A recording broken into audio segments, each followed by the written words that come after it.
Colin, mate, you've been here at Plutonic for how long? It'll be 30 years next year, so 29 years this year. And the mine itself's been going for how long? The underground's been going since 1995. Right, and you came in? 1996. Yeah. So, came here with Barminco as a contractor. Oh yeah. It was owned by Homestake then. Yeah. Very small mine. We're only down to the 12 level in the west and hadn't even cut the vent portal. Yeah. Or the 550 portal. What would you have started with reserve or resource in 95? That's a good question, mate. I couldn't answer off the top of my head because I don't know. Right. But it was very, very small, big open pit area then, like the main pit was going. A lot of satellite pits out towards where Vango is, where we are now. Small crews, 12-man crews. Yeah. Worked until got taken over by Barrick. Yeah. 2003.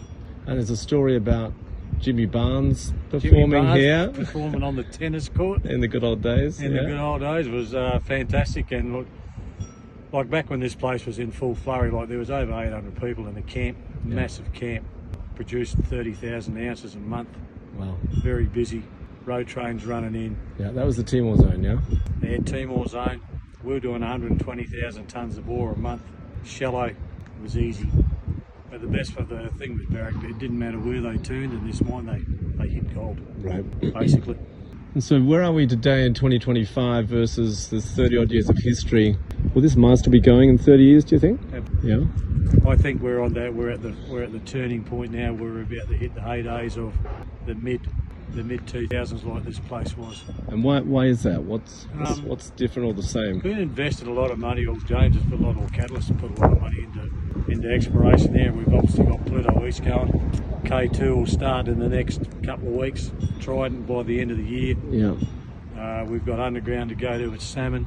It's a pretty exciting time for the catalyst, and I think people who, if they stay here long enough, are going to enjoy the fruits of what is going to happen in the next couple of years. So currently Plutonic's doing about 7,000 ounces a month for about 100,000 ounces a year. Yep. Where can you mentioned 360,000 ounces a year on the Barrick's tenure when you're mining the Timor 7 gram zone. Can it ever get back there? The way we're doing exploration drilling in that here, Simon, I think it will one day. Like, I don't think 200,000 ounces a year is far away. Right. Maybe within 18 months. Yeah. And I'd be pretty confident in saying that once K2 and Trident get up and running. And there's a fairly healthy deposit out at Cinnamon, which we've got a mine, which is another little open cut joint. Yeah. I think it's endless of what they're going to hit. Like the main strike belt between Salmon and where we are at Trident and K2, though, that's just untapped. It's just not drilled. I think there's 10 rigs turning at the moment, drilling out, mainly reserve drilling. Yep. That's all reserve drilling. Yep. Resource drilling. Has there ever been that amount of exploration focus in the past? Not for a long time. Like back in the early days with Homestake and Barrick, when they were proving up those satellite pits, there was a lot of rigs around, but it's the most exploration rigs I've seen here for 15 years probably. And is in terms of the team, what's the feeling of the place, the culture of the place at Catalyst versus other operators? Look, I'd back our team against anybody.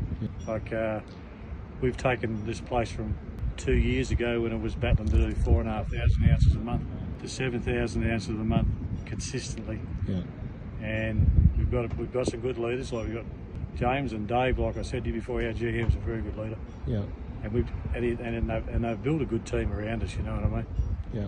We've got Mick Garmalini and obviously myself and the 2 new foreman, Mark and Andrew, and we've got a good mix of operators, like from long-termers into new ones, and I think that's a really good balance for us. But if you look at the other historically successful West Aussie miners like the Northern Stars and the Saracens, yep. Bill and Raleigh, where does this team and James and his group compare to that team and their capability?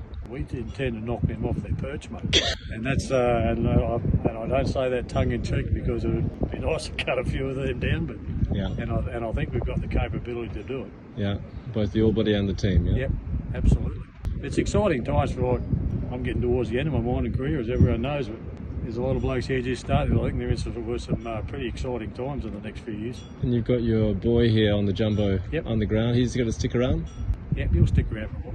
They're going out to K2, and the company's getting them all to get their shift bosses tickets, which is another really strong revelation for us. We're going to have a lot of good young shift bosses with a shitload of experience under their belt, and that's important.